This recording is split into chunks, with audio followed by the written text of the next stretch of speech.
kursi kah?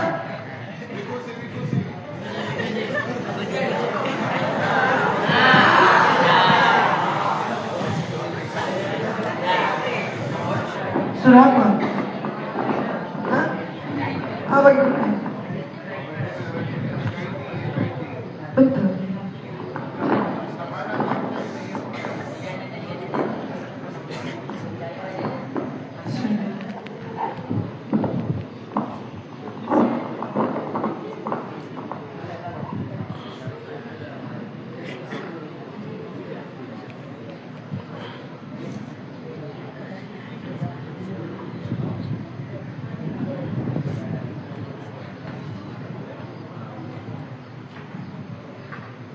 Soko salah ni untuk sedap sekali dah dengan ini.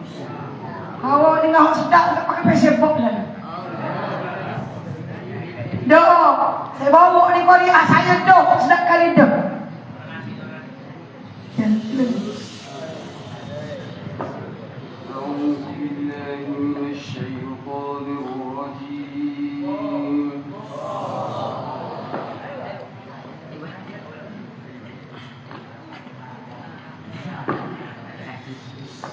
وإذ قال إبراهيم لأبيه آزر أتتخذ أصناما آلهة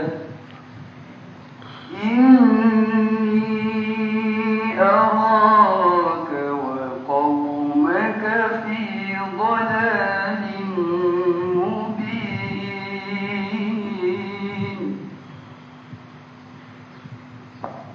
وكذلك نري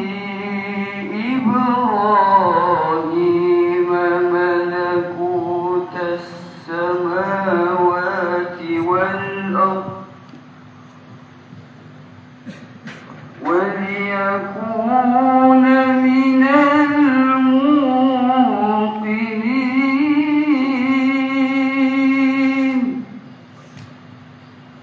فلما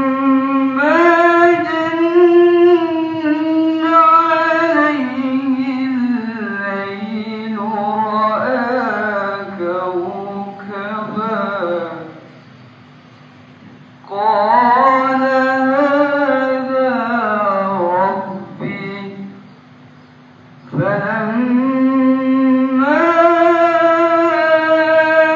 أفل قال لا أحب الآفلين صدق الله العظيم.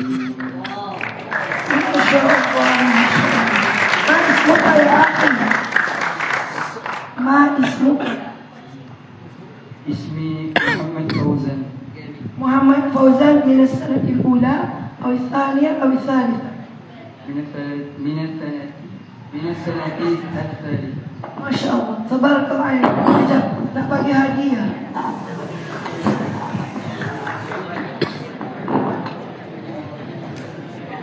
Hadiah. Syukran. Ya Sarah, sikit Sarah. Adik-adik sana. Bukan pandai. Nak bagi semangat. Ya. Semangat anda Sarah saya pun. Saya sebenarnya, kenapa saya berjalan suka bawa anak-anak saya. Sebenarnya Ustazah dulu daripada SMP masuk tahfiz model Berlantak. 10 tahun Ustazah di situ. Dan akhirnya Ustazah nak berpindah ke SMKA Falahiyah. Sebab Falahiyah adalah lelaki. Tapi pengarah pelajaran Kelantan kata, Mahfuzah, saya nak kamu pindah ke Naim. Saya kata saya tak nak pergi Naim. Naim tak ada lelaki. Bukan maksud saya suka lelaki. Tapi saya kata lelaki ni dia bakal jadi imam. Saya cikgu bahasa Arab. Saya nak anak-anak saya ni hafal Quran. Dan dalam masa yang sama, yumkinuna an yatakallamu bil lughatil arabiyyah. La yahfazuna al-Quran faqat. عليهم أن يفهموا القرآن ويتكلمون بهذه اللغة. لماذا نحن نصلي بالعربية؟ ولماذا نحن نقرأ القرآن بالعربية؟ ولماذا نحن ندعو إلى الله بالعربية؟ ولماذا نحن نذكر الله بالعربية؟ ولكن لا نتكلم بهذه اللغة، بل هذه هي لغة الله، لغة رسول الله، ولغة أهل القبر. أجمل وأغلى اللغة في العالم هذه هي اللغة العربية. وهؤلاء الطالبات هي طالباتي أدرسهن بالعربية، وأنا أريدكم كلكم إن شاء الله يوم من الأيام تحفظون القرآن حفظا جيدا. فإنما سئل رسول الله كيف أخلاق الرسول، أخلاقه القرآن. إن الله جميل يحب الجمال. إذا نحن حفاظ القرآن لا يتكلمون بلغة القرآن كيف ذلك؟ Oleh kerana itu, saya yang memegang amanah guru bahasa Arab turun ke sekolah-sekolah. Lalu saya menerima arahan daripada pengarah. Saya kata tak apa pengetua, tak apa pengarah, saya akan turun ke SMK Enang Gelbana. Tetapi saya akan jadikan anak-anak Nakim bukan anak-anak yang perempuan, bukan sebarang perempuan. Saya didik mereka menjadi Serikandi seperti bagaimana Serikandi yang pernah menaikkan martabat negeri Kelantan, yaitu Paduka Cik Siti Wang Kembang dan Paduka Puteri Sabtu. Jadi saya kata insyaAllah saya akan melahirkan anak-anak puteri saya, bukan saja lemah lembut, bukan, saya lahirkan khawlah, saya lahirkan insan yang berani seperti Fatimah Zahra. Lalu mula daripada saya pimpin mereka dengan penuh semangat berani. Alhamdulillah, sudah 3 tahun saya mengajar mereka, dan saya nak cucu saya Khadijah, dan anak saya Abdullah, anak kedua saya Abdul Rahman, sebagaimana hadis Rasulullah, khairul asma'i indallah Abdullah wa Abdul Rahman. Sebaik-baik nama di sisi Allah ialah Abdullah dan Abdul Rahman. So, itu anak sulung saya. Saya letakkan nama ayah saya, ayah kepada Rasulullah, dan ayah saya Abdullah. Anak kedua saya Abdul Rahman, anak ketiga saya ambil nama Rasulullah Muhammad, anak keempat perempuan saya letakkan nama anak Rasulullah Amatullah Fatimah, hamba Allah Fatimah. Dan beliau juga seorang hafizatul Quran di Darul Quran, hafal setahun setengah Al-Quran. Kemudian anak kelima saya Abdul Aziz Mumtaz, SMU staff, bolehlah. Dan anak yang terakhir saya ni, saya dah ada 2 anak Mesir Syariah, Abanglah Pendidikan Islam Yusas. Anak perempuan saya ada Al-Quran dan jurusan nursing. Itu suka jadi bahagian hospital perbidanan. Jadi dia ambil nursing di Institut Jantung Negara. Dan anak bongsu saya ni, saya nak bawa dia pergi ke dunia kitab. Dan selepas tahun beliau melanjutkan pelajaran ke Pondok Padang Usu, Thailand. Kita dengar cerita daripada dia, apa yang ada di sana. Silakan berlatih. Thailand, dia kata apa tadi? Thailand, sini. Cerita sikit bagaimana penat, jerih. Takutlah dekat sini siapa berminat nak hidup pondok macam Abang Latih, duduk dalam bilik kecil tele, tak kipah. Dan kita apa yang dia belajar, dan mana kehidupan dia seharian, dan apa sebenarnya matlamat dia dalam perjuangan dia. Silakan. Salah bilik tu. Assalamualaikum warahmatullahi wabarakatuh. Soalnya kalau kita dengan ngaji pondok ni, biasa ada nampak kan ngaji pondok ni. Nampak. Cerita kan. Lepas tu pergi ngaji di atas masjid, ngaji tak kita. Bergugah lah. Bergugah lah dengan pondok dekat Thailand ni. Nama tempat dia tu Pondok Padang Usu dekat Patani. Pernah dengar Patani? Patani ni dia ada negeri Sian, negeri Thailand. Tapi dia ni macam orang Melayu kita. Dia ada 3 wilayah, Patani, Yalan, Naratiwak. 3-3 ni dia asalnya tanah Melayu, dia berdurai. cakap pun lebih kurang. Ada patut ada pelak-pelak sikit orang Thailand kan. Sikit-sikit lah. Tapi orang lain kita, rumah berkering kita. Cakap lebih kurang. Budaya pun lebih kurang. Pakai baju Melayu, ada kering. Memang super kita pakai terkodok tu. Lebih kurang. Dia macam lebih kurang pun orang Kelantan lah. Senang nak misal. Tapi saya ni bawah senegak saya ni masih kena jajah ke negeri Siam. Saya duduk dalam Perang biasa habis ngaji pondok tu kan. Bunyi bom tu biasa. Bukan bom buat drone air strike atau pro dah. Ya bom dia tu macam bom tiek kan. Buat kita masuk tu. Tapi biarlah kita cerita sangat Pak tu sebenarnya.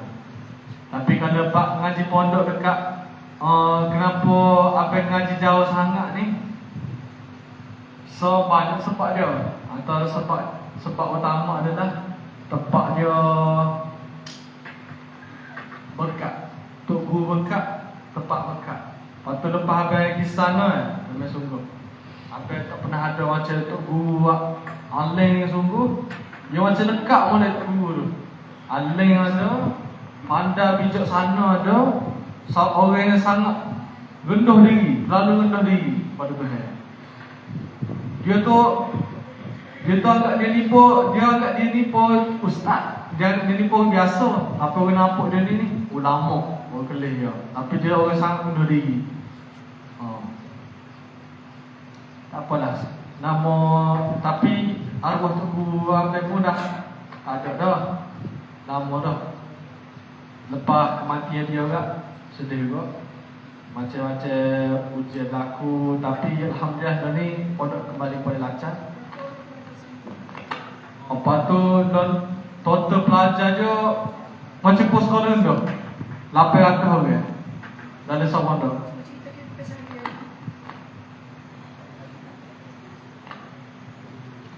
Kehidupan kita seharian penuh dengan ngaji. Bangun subuh tu ada ketuk itu. Bukan ketuk itu lah, ketuk macam ting besi. Ketuk tong apa dah 30 minit sebelah azan. Ketuk suruh orang bangun. Ketuk lah. Tak azan lagi, aku tak awal-awal lagi. Contoh subuh misal pukul 5, 4.30 tu ketuk dah. Ketuk besi. Rumah tu rumah kayu lah. Rumah kayu kecil alu. Lebih kurang lebih kurang setahun ni kan. Kau 3 bayi kapet ni kan. Dia 3 bayi kapet ni panjang sikit. Cuma kat dia bagi. So rumah tu bagi dia orang. Duduk sepik. Makan, masuk diri. Peti tak ada. Kipas tak ada guna. Ya telefon tak ada guna asal lah. Ya pondok abang duduk ni peraturan yang ketat sungguh. Tapi dengan peraturan ketat tu lah pelajar jadi cemerlang.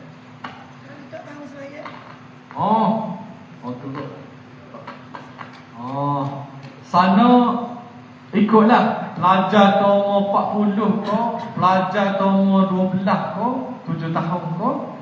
Kalau dia buat silap, contohnya macam tak naik semaya. Dia contohnya dia tak naik semaya ataupun dia lewat semaya. Dia kena bedah. Tengok atas bedah lah. Dia akan bedah dekat bawah 7 kali. Tengoklah kalau kau teruk 10 kali. Teruk lagi 14. Makhluk tahu pun dah dulu. Kira pelajar Dekat. depan orang laku. Tunjuk depan orang laku dah. Dia tak kira dah. Dia kira pelajar kena lalu. Lepas ketuk lah. Bangun maya dekat apa dah? Bangun mandi kat kodok gitulah pasal kan. Sampai kita mandi dulu. Daripada pagi tu senegak pukul 7 tu baca kitab. Siapa kau pukul 8. Pukul 8 pula baca kitab pula. Baca kitab yang macam yang ada bahagian buat kita wajib ngaji, ada sunat ngaji. Kalau wajib tu tok guru bapa lah, bapa. Macam kita kira bapa ni sebagai pengetua lah, mudir. Kita kira gitu lah. Sana panggil bapa belakang. Kalau tok guru utama. Lepas tu lah Daripada pagi sampai ke hotel, rehat pukul 11 sampai 12.30. Lepas tu kan bangun Maya, lepas tu mengaji dulu. Ngaji sampai ke pukul 5 mesyuarat pula. Dia kira setiap hari kita ada mesyuarat. Mesyuarat gini, ya kan ada bapa ke depan, masa pelajar ke keliling. Dia pun dia bincang lah. Contoh hari ni nak bincang pasal, dia ikutlah masalah gegar pada wayak lah ke pelajar dia. Contoh nak main-main ke, ataupun nak wayak pasal ada budak buat kesalahan ke. Kalau ada budak buat kesalahan, yang ke panggil nama tu naik depan, duduk depan bapa. Pasti sebelum bapa tu ada ketua pelajar lah, dia kira ketua pelajar Nayuk. Jadi kira ketua pelajar pondok lah. Lepas tu tak petang juga dalam pukul 5 gitu tak, main suka, main gabung, main lari ikut lah. Siapa pukul 7 tu tak, main gorek. Ngaji kita siapa lah pukul 9.45 tu rehat start. Tapi ada lagi ngaji kita. Lepas tu naik dekat masjid pula ngapa mata. Sini ada kenal kau mata Jurumia. Dah kenal? Tak ada kenal. Mata Jurumia, mata Bina, mata Aziz. Ada pelajar tingkat tengah sini? Ada tak?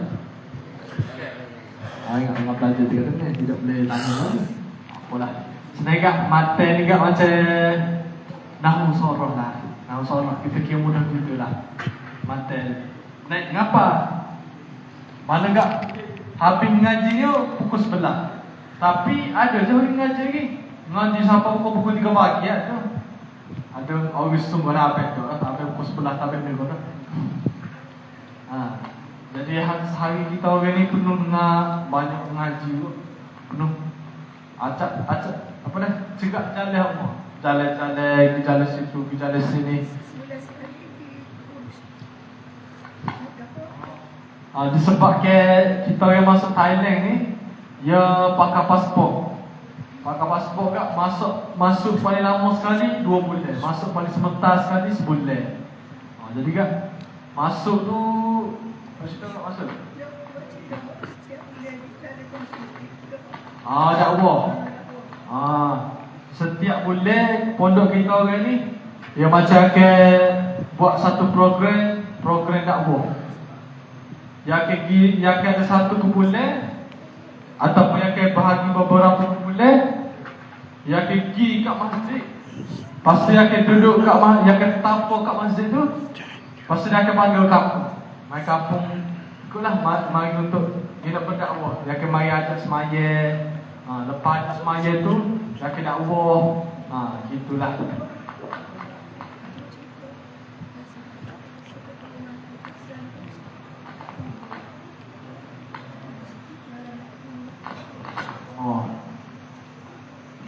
Semasa kematian bapa ni tak ada nak pergi kubur. Sebab masa tu ada buat program gini juga ni. Buat program gini Mukhayya Arabi juga dekat Gua Musel. Masa tu dok tengok telefon tu Umi wajak. Tiba-tiba Ustaz dia tengok telefon berita Tok Guru Abatin mati tu. Tiba-tiba abang tu kejut. Malam tu kejut dia tengok. Tiba-tiba nak seminggu lagi ni nak pergi pondok lah. Nak pergi singgah Tok Guru sakit. Apa pun lama dah pergi pondok. Jadi nak pergi singgah lah. Dia tengok Tok Guru tak ada lah. Kejut lah. Nak kelip tak boleh. Dia tengok kerja. Ni nak kerja ke ni buat ni lah. Atau ada nak kerja buat anak lah. Jadi kak kita skip masa pergi sapa yang pondok tu Tok Guru sipel lah. Dia bukannya sipel dekat kubur. Dia sipel dekat dalam pondok tu lah. Dekat dalam pondok tu ada sebahagian tanah tu dia memang ada senegak. Ada sekubur lah. Jadi kat Tok Guru kita orang ni, Tok Guru tahu orang yang akan bagi ziarah kubur dia tak sini nyusah kau orang. Anak-anak Tok Guru pakat nak sipil tu guru dekat dalam pondok ah.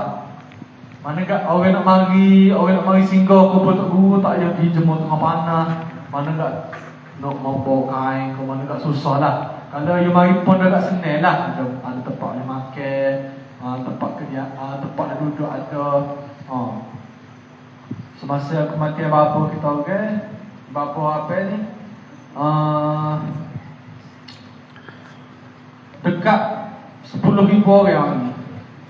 Masa dia mati tu, berita siapa-siapa tu daripada orang hujung Malaysia tu mari sini, daripada Johor siapa ke Kelantan mari dekat Thailand 10,000 orang mari daripada Thailand nak singgah kubur tugu kita orang tugu apa mari dan bayar dalam masjid nak mayat-mayat penuh 4 kali ulang 4 kali semaya-maya. Orang ni siap, grup lain pula masuk. Orang ni siap, grup lain pula masuk. Ni siap, grup lain pula masuk. Waktu sehari kan. Esok tu pula ada orang mari lagi. Orang ni abang tak rasa sebab abang mari lewat sikit. Jadi abang tak ada rasa lah. Abang tak ada main-main. Abang main-main gapo gaib. Abang tak ada main-main waktu abang ada main-main gaib. Paling saya mengaji lah gapo main-main gaib tu.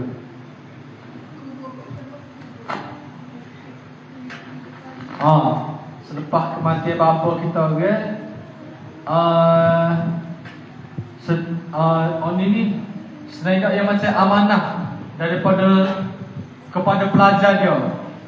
Jika tok guru saya mati, anak murid dia tu kena buat dia jaga kubur. Dia jaga kubur ni gak yang macam apa tahu orang baca orang khatam Quran dekat kubur tahu kan. Bukan kita lah. Kita akan bagi dalam satu kubur tu 30 orang, 30 orang tu baca sejuz. Jadi gak yang baca dekat kubur ni gak antara ni gak khatam Quran. Lepas tu sedekah kepada tok guru, zikir la ilaha illallah 1000 kali. Lepas tu selawat kepada Rasulullah 1000 kali. Lepas tu zikir tambahan 1000 kali, 3000. Duduk situ tak daripada pagi sampai ke malam. Tapi makan jangan risaulah yang sedia ada makan selama 40 hari. 40 hari. Tak tinggal langsung. Grup mana gak lepas ni siap grup ni siap, grup lain pula masuk. Grup ni siap, grup lain pula masuk. Lalu ni nak 1 hari dah. Lepas silap hari ni Sabtu kan. Hari Rabu ni siapa ada 1 hari. Cukup 1 hari.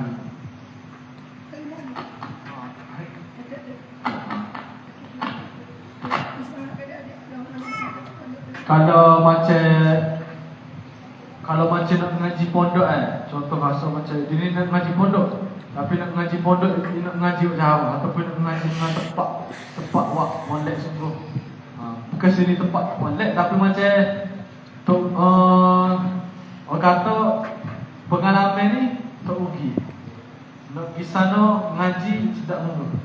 Apa ayat tapi kan kena tidak dengan peraturan ketat dia. Kalau puasa macam nak ngaji pondok tapi saya ngaji sini nak ngaji luar luar negara. Boleh nak cari pondok tu. Kalau nak kontak apa ya? Salah tahan. Kalau puasa nak ngaji pondok lepas habis ngaji lah.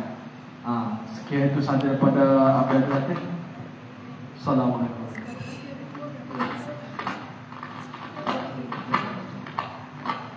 Lagi terima kasih berlatih. Yang umur berlatih 20 tahun. Apa yang mau nak cerita pada anak-anak. Siapa dekat sini dia rasa ada cita-cita dengan di pondok tu akan mana? Ada cita-cita.